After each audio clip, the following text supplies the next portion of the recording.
Así que hoy es un gusto ir reconociendo, ¿cierto?, una conversación cercana junto al ministro de Vivienda, Carlos Montes, que está con nosotros en esta oportunidad. ¿Cómo está, ministro? Un placer tenerlo junto a nosotros. ¿Qué tal? ¿Cómo lo recibió la región? Un placer estar con usted hoy día. Muy bien, pues. Me habían dicho que estaba lloviendo, pero no pasó nada. Bueno, sabemos que está desde ayer ya aquí en la región y para nosotros es muy interesante el poder tenerlo acá, ¿verdad?, como medio de comunicación, para ir obviamente conectando con todas las personas que obviamente hoy día nos están acompañando y partir con la pregunta de cuál es la importancia justamente de estar en estos terrenos, de ver la realidad que aqueja distintos puntos del país y de vivienda se trata, ministro. Bueno, primero muchas gracias por la invitación. La importancia es tener posibilidad de conversar con los distintos actores. Yo estuve ayer con todo el gabinete regional, un día domingo, trabajamos toda la mañana, varias horas, en que estuvimos analizando el discurso del presidente, viendo en su conjunto todas las obras que se han hecho, porque mucho más de lo que se tiene percepciones por las partes en que se trabaja, y viendo también las perspectivas para adelante. Y fue una muy buena posibilidad de conocer más la opinión de cada uno de ellos, la experiencia que estaban viviendo, cómo estaban viendo las cosas. En la tarde estuve con los partidos políticos regionales en lo mismo, intercambiando, y uno aprende a conocer personas, pero también las sensibilidades que tienen sobre las cosas, porque falta mucho más comunicación en general. Bueno, ministro, usted bien conoce la zona. El año pasado estuvimos precisamente acá conversando respecto a todo lo que había pasado con los incendios. Ya más de un año precisamente hemos estado cubriendo la entrega de algunas viviendas. ¿Usted me entrevistó el año pasado, sí? Sí, pues lo entrevistamos el año pasado. ¿Ve que se había olvidado? No, no me había olvidado. Nunca me voy a olvidar de esa entrevista. No, le creo. ¿Se acuerda por qué, no? Sí, no, claramente. Pero dentro de lo que hay, de más de un año ya a la fecha, y lo que ha pasado en la zona y toda esta reconstrucción, lo señalábamos ya para esta jornada, mañana, pasado, se vienen precipitaciones y bueno, lamentablemente hay personas que aún faltan las viviendas. ¿Cómo va también ese avance?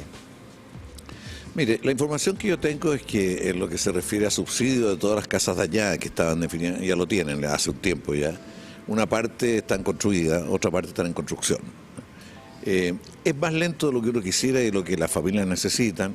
Hay una serie de problemas que tienen que ver con los otros servicios, el agua, el llegar oportunamente a evaluar el agua, en qué condiciones está, los permisos de edificación, distintos trámites que es algo que tenemos que mirar mucho para el futuro, porque debería ser una institucionalidad que permitiera operar mucho más rápido, ¿no? Mucho más rápido,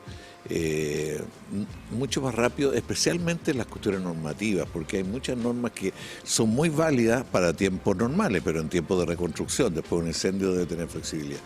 Para mí fue un aprendizaje acá, porque y hoy día en Viña hemos tratado de ser lo más flexible respecto a esto y plantear las normas que acojan distintas realidades, porque acá, Santa Juana, por ejemplo, yo estuve ahí varias veces, construir hasta la vivienda de emergencia era un problema, porque había que meterlo con una suerte de grúa, había que meter el estanque, en fin, había muchas cosas que no estuvieron bien pensadas originalmente y las hemos ido mejorando.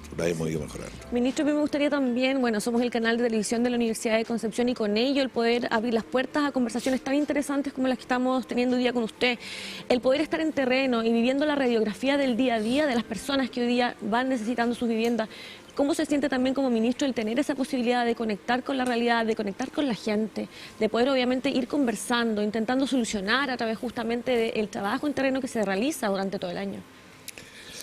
En esta función uno tiene, como usted bien dice, mucho contacto con distintas realidades de las personas que están sufriendo mucho en un campamento, que son las situaciones más duras, de personas que están muy hacinados, allegados, de las personas que están años postulando y que no logran llegar a resultados y con muchas expectativas de poder mejorar la calidad de vida de toda su familia.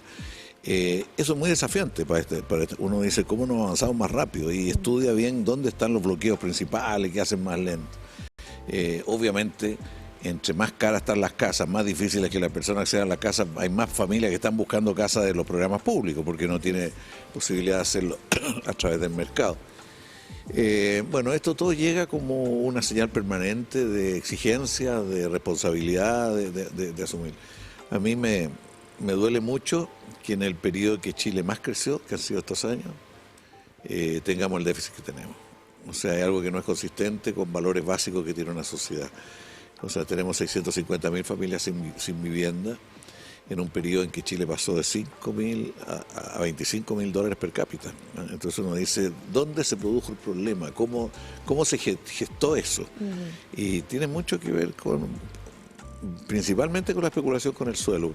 Esto partió en Santiago, Valparaíso y Concepción. Ahí el déficit se acumuló principalmente en estas tres grandes ciudades porque era donde más caro estaba el suelo. ¿Y la pandemia agudizó también esto? La pandemia hizo que muchas familias tuvieran que salir de otras casas porque podían estar compartiendo, y también la migración, que son dos factores, pero a pesar de eso hay toda una parte del déficit que se explica por factores propios de nosotros. Sí, precisamente usted lo señalaba en torno a todo lo que hay con este déficit habitacional, las tomas, la migración, cómo se toman también estas decisiones, cómo se proyecta a futuro, porque claro, una cosa es dentro de lo que queda de este mandato, de lo que se proyecta, de lo que se genere para futuro, para que siga en construcción, o esos lineamientos también pensando cómo ha ido cambiando en este último tiempo la sociedad. Si bien estamos hablando que no estamos teniendo tantos hijos, pero sí estamos teniendo llegada de harto extranjero, y cómo va variando también pensando que nuestra población está envejeciendo. Hay que tener ahí todos esos factores también más sociales en torno a la vivienda. Mire, el gobierno del presidente Gabriel Boric partió de un diagnóstico que había un gran déficit y que era una exigencia enfrentarlo. Y se propuso para los 4 años, después de evaluar distintas alternativas, entregar 260.000 viviendas a los 4 años, que es una meta muy, muy exigente, que no es fácil de lograrla. 260. Con esto no se iba a terminar el déficit, sino que se disminuía apenas el 40% del déficit. Y siguen sumándose más personas en paralelo. Y se van subiendo más personas, pero era también, además de cumplir esa meta, era ver todos los factores que podían tener un mejor sistema para producir vivienda pública. Y es por eso que se reincorporó con más fuerza la idea de la planificación, o sea que los lugares de donde se instala un nuevo sector se piensan con anticipación, se programan en función de las necesidades de la ciudad, del urbanismo, de todo.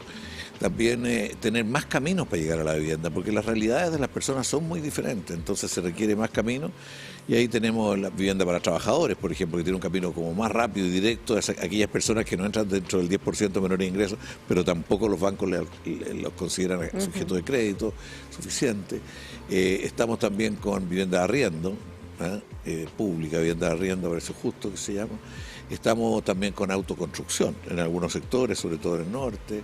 En fin, son bastante. La vivienda rural, que ha sido un tremendo ejemplo también en esta región, porque ha costado mucho llegar con vivienda tan dispersa por distintos lados, pero ahí se ha ido avanzando también. Hemos hecho en este periodo de la meta, 17.000 viviendas han sido rurales, que nos parece muy importante. Ministro, para nosotros es súper importante también ir reconociendo cómo se planifica, cómo se estudia y cómo se van llevando a cabo los distintos planes que tienen directa relación con el Ministerio de Vivienda. Si nos pudiese contar en detalle cómo justamente se genera esta organización necesaria para poder ir levantando un país con respecto, ¿cierto?, a esta temática. Mire, usted toca un nervio muy complejo de lo que ha sido la historia de la política urbana, porque Chile tuvo una cierta planificación hasta la dictadura, ¿no? Ahí llegó un señor que dijo: aquí no hay que planificar nada, no hay que poner los límites de la ciudad ni nada, que todo el mundo se, más o menos, y quedó la embarrada con eso. Incluso la propia dictadura cambió al ministro que había por otro muy rápido para corregir todo eso. Bueno, aquí se requiere, en primer lugar, una planificación general del uso del territorio, una cosa más general. Estamos muy atrasados, tenemos una ley que salió y todavía está hecho el reglamento y todavía no aprueba la Contraloría y tiene problemas. ¿Por qué? Porque tenemos un problema entre lo rural y lo urbano. ¿Cómo se planifica y se articula el uso del territorio? ¿Ustedes saben cuántas parcelas hay grabadas en Chile? 650.000, dividido en pequeños grupos que no están en la agricultura, no están tampoco en vivienda porque son teóricamente de una sola casa, no tienen cómo recoger la basura, no tienen cómo que le llegue el agua. Es una cosa que en el urbanismo, en los debates que hay en todos lados, se considera de las rarezas más grandes que puede haber, porque poder determinar una parcela de grado de 5.000 metros bien arbitrariamente, en fin, es una cuestión de la época también de la dictadura. Entonces, ¿cómo a partir de eso se planifica el crecimiento? Tiene un plan regulador comunal Ese plan regulador comunal establece los lugares donde puede construir vivienda, cómo se equilibran las viviendas con la vialidad, con los servicios. Hay una planificación previa. En Chile, a diferencia de otros países, es como más de sugerencia, menos impositivo. En muchos otros países se dice así tienen que ser las cosas, porque si no, no se hacen así. Los malls y todo esto han terminado llevando a las ciudades para allá y para acá y como que enfrentan la planificación porque son un atractivo por sí para construir y estar alrededor. O hasta por trabajo. Claro. O hasta por trabajo. Entonces eso ha ido afectando los planes originales y por eso que planificar ahora es más complejo que antes, porque los sectores económicos a veces tienen un gran atractivo de inversión y no siempre son consistentes con los planes reguladores. Y después de eso viene, ya en el caso de hoy día, el déficit que hay se planifica cómo enfrentarlo y se pone una cuota, es lo que hemos hecho en este gobierno, planificar en términos de que hay una cuota nacional y por regiones y por comunas. Nosotros tenemos la meta que tenemos en cada uno de los niveles para que la respuesta sea más proporcional en la lógica del 40% del déficit. Y ahí viene un procedimiento para acceder a la vivienda, que algunos proyectos vienen por la vía de que las personas los postulan. Buscan un terreno, lo postulan, en el ministerio hay fechas para eso, hay subsidios para eso, y los comités de vivienda tienen que ponerse de acuerdo con una entidad patrocinante y a su vez contratar una constructora y ahí va avanzando. Hay otras líneas programáticas, hay uno de ejecución directa del Servio, que el Servio decide yo quiero construir vivienda en esta zona norte, por ejemplo, de la ciudad y quiero construir tantas, entonces definen qué lugares y se pone en licitación un proyecto de determinadas características y se construye ahí. No siempre el lugar más adecuado, ese es uno de los tremendos problemas. Además tenemos que tener mucho más estudiado porque a veces se trata de empezar a construir en lugares donde hay, no sé, problemas de distinta naturaleza que a mitad de camino no se puede seguir. Y precisamente en eso, porque generalmente cuando abordamos temas de crisis habitacional lo vemos netamente con la carencia, con lo que falta, pero obviamente si falta la gente empieza a construir de mala manera. Siempre hablamos de las tomas, pero ¿qué pasa, por ejemplo, ya que señalaba que en una misma vivienda de repente hay construcciones ahí paralelo de otras y que no se cuantifican? Nosotros hemos hablado con académicos, académicas, y que claro, lo que genera esto también en cuanto a la seguridad, pensando que estamos en invierno, una zona que ha notado está bastante fría la mañana, se vienen las lluvias, zonas rurales en que en muchos casos la calefacción es a brasero.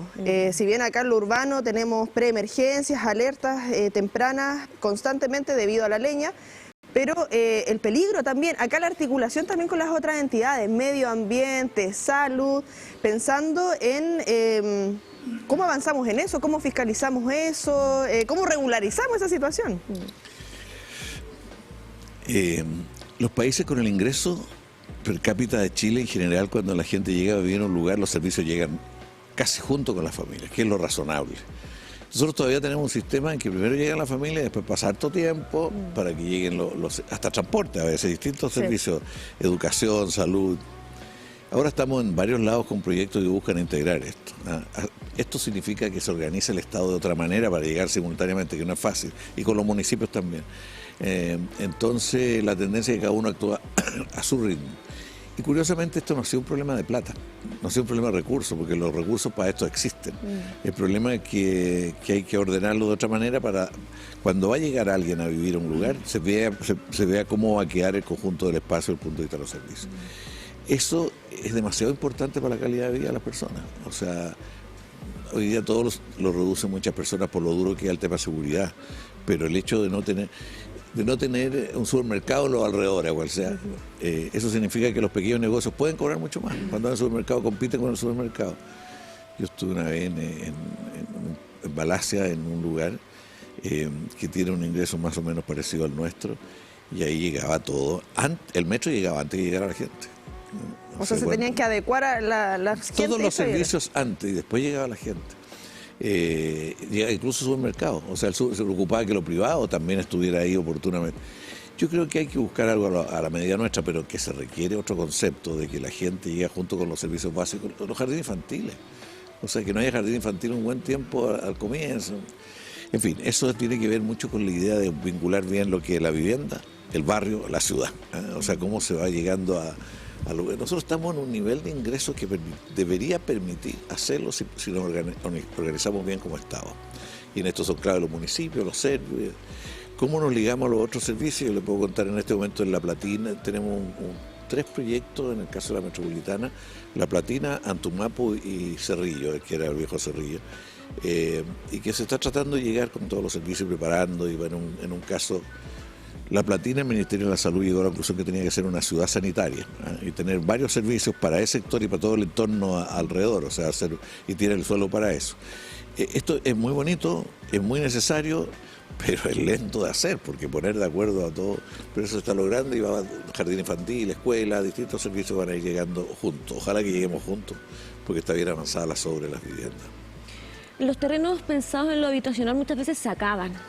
¿Cómo se generan y se planifican estrategias, digamos, a nivel país, hoy día con cada vez menos capacidad de soluciones habitacionales, porque obviamente se van acabando los recursos si de suelo se trata, ministro?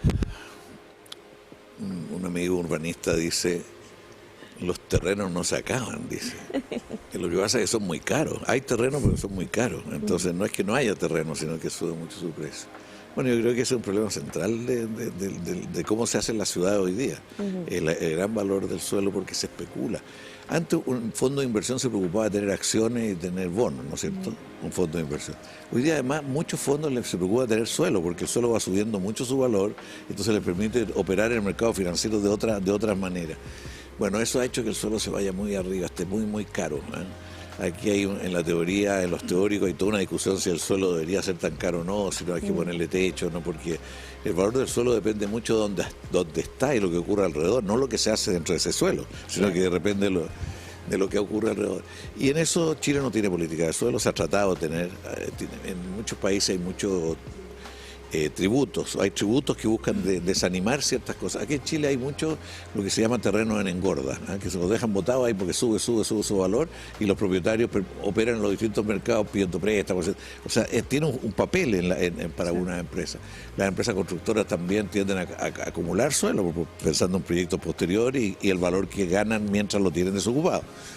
En fin, es un tema que nosotros pensamos que antes que termine este gobierno por lo menos tenemos que tener preparada una ley de suelo para tenerla. Yo les puedo decir, Colombia, otro país cercano, Colombia o Brasil, tiene un sistema que usted construye en cualquier lugar y tiene que dejar un porcentaje de terreno para vivienda social.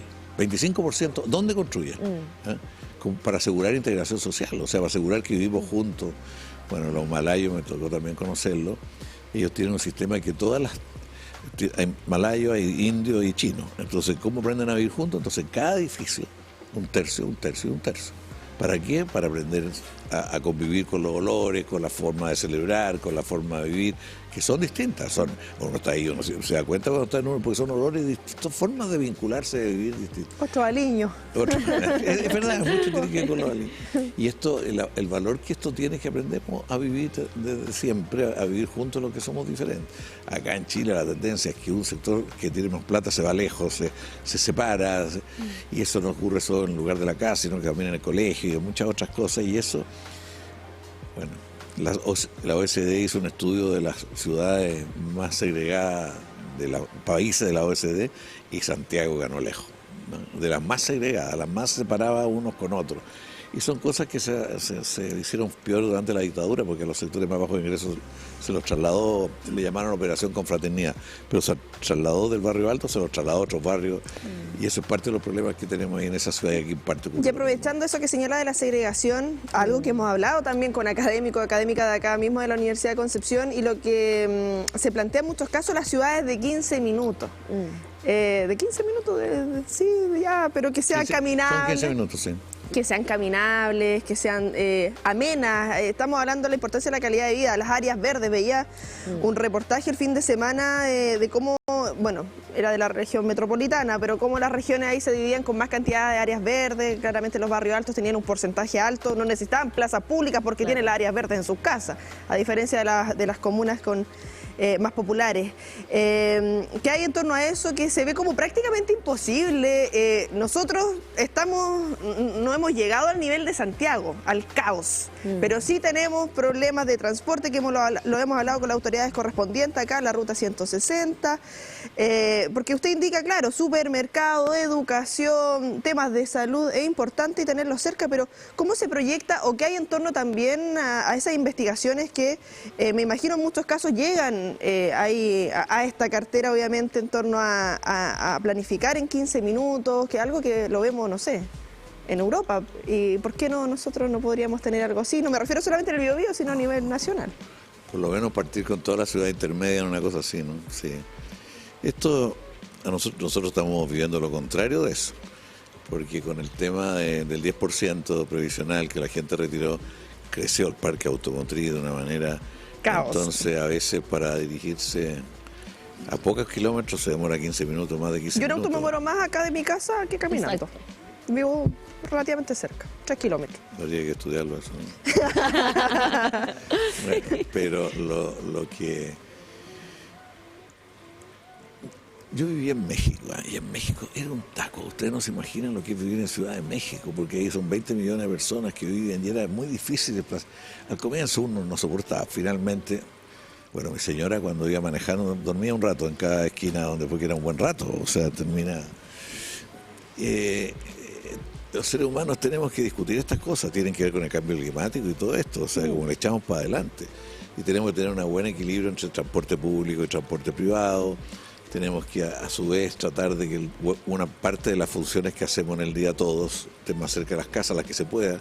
Esto que se desplaza del colegio desde aquí a 10 cuadras para allá. O sea, Estados Unidos tiene sus ciudades que los niños van a la escuela en el barrio donde viven. O sea, que eso disminuye mucho flujo. Y así hay cosas... Yo creo que esto del cambio climático tiene mucho que ver con repensar todas estas cosas y cambiar hábitos nuestros, porque los hábitos nuestros es echarle para adelante nomás. Y los cabros quieren tener 2 zapatillas, tienen 2, 3 zapatillas, y eso significa producirla, trasladarla, dañar el planeta, por decirlo de alguna. Entonces son cosas que el cambio climático nos está poniendo frente a la exigencia de dañar menos al planeta cuanto antes. Pero... todo esto lo que falta mucho para planificación en la ciudad y mucho más discusión. Estas ciudades de las que más discute, ¿eh? O sea, en la historia del debate de la centralización en la ciudad, aquí hubo gran debate y desde aquí se influyó bastante en el debate nacional. Hoy día se siente menos eso, porque el Estado es más débil, o sea, es más débil con su peso en todo. Uno dice, ¿cómo cuando más crecimos, más se nos concentró el país, más se segregó el país? O sea, hay algo que no es de plata. Es cultural, es como de enfoque, todo el mundo quiere vivir lejos del que siente que es un poco, en fin, persona, hay exclusión de otro. Y sin aprender a vivir juntos, la ciudad va siendo peor, ¿o no? Así es, ministro. Bueno, nosotros agradecer la instancia de poder estar con usted en esta jornada matinal. Sabemos que es muy importante los recorridos que van haciendo a nivel país y generar estas conversaciones. Creemos que se hace muy, muy, muy positivo y pertinente para las personas que nos están acompañando, para conocer, obviamente, detalles de las estrategias que se están presentando justamente para este año 2024 y los que se vienen. Yo quisiera decir que en este caso, este viaje estuvo muy ligado a la cuenta pública del presidente, ¿no? Y...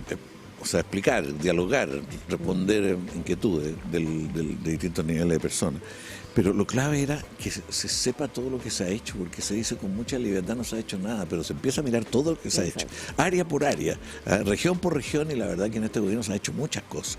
Entonces, primero, tener información, evaluarla, discutirla, decir, mire, esto quedó bien, esto quedó mal, y a su vez ver los desafíos. Nosotros los chilenos estamos muy buscando lo malo de todo y con mucha dificultad para tener una valoración crítica, como dicen algunos por ahí, una valoración de lo que está bien y también de lo crítico. Y eso supone poner un poquito más positivo, ¿no? Yo recién, usted hizo referencia a Santiago. Yo fui parlamentario, senador por Santiago y todo, pero como que cada vez aprendo a valorar más Santiago. Santiago es una ciudad muy bonita. Y desde el punto de vista de las áreas verdes, tiene solo el parque metropolitano, entran 7 millones de personas al mes y tienen todo tipo de actividades adentro. En torno al parque metropolitano hay otros 22 parques por toda la ciudad en los sectores de menores ingresos en todas partes. Son 22 parques que tienen harta actividad. Todos partieron después de 1990, todos empezaron a construir.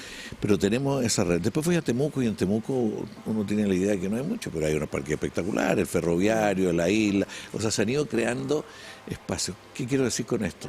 Que podemos ser recríticos, decir todo lo que falta, pero también aprender a valorar lo que tenemos para gozar lo que tenemos, para convivir entre lo que tenemos, ahí ver cuáles son los defectos, porque a veces es un tema de seguridad, y da envidia de repente ver a los uruguayos que tienen el mar ahí al lado de la ciudad al frente y que distintas temporadas van al mar, lo viven, lo sienten muy propio, después vuelven a su casa. Nos falta como vivir la ciudad en un sentido más amplio, más integrado además. Y yo lo he aprendido más, fíjese, lo he aprendido más desde esta posición que lo que sabía de antes, a pesar de lo que uno lee y todo. Y acá en la región del Biobío tenemos harto, tenemos costa, tenemos ahí la montaña, esta tenemos... ciudad es muy bonita, tenemos el harto. entorno es muy bonito. Entonces no podemos quejar porque falta mucho, ¿cierto? Ahí hay lugares que están muy atrasados, ¿cierto? Pero se trata de valorar y criticar. O sea, esa mezcla, las dos cosas es lo que tenemos que incorporar. Esa diversidad nos pone hartos desafíos. ¿Cómo se vienen también esos desafíos los próximos? ¿Cuánto se queda acá en la zona, ministro? Cuéntenos ahí para finalizar lo que se viene. Me voy como la una nueva. Ya, estamos con la última. Voy ahora al inicio de un conjunto y de ahí me voy, porque tengo hartas cosas allá en el ministerio, pero me gusta mucho Concepción, estuve, o sea, no lo pasé muy bien, pero para los incendios la otra vez sí, pues recorrió harto. Acá, y me tocó una periodista de un canal televisivo por ahí que me... Que esté bien, ministro, muchísimas gracias por acompañarnos. Ella no sabe de qué se trata. Ahí le contamos la pausa. Ahí me cuenta todo.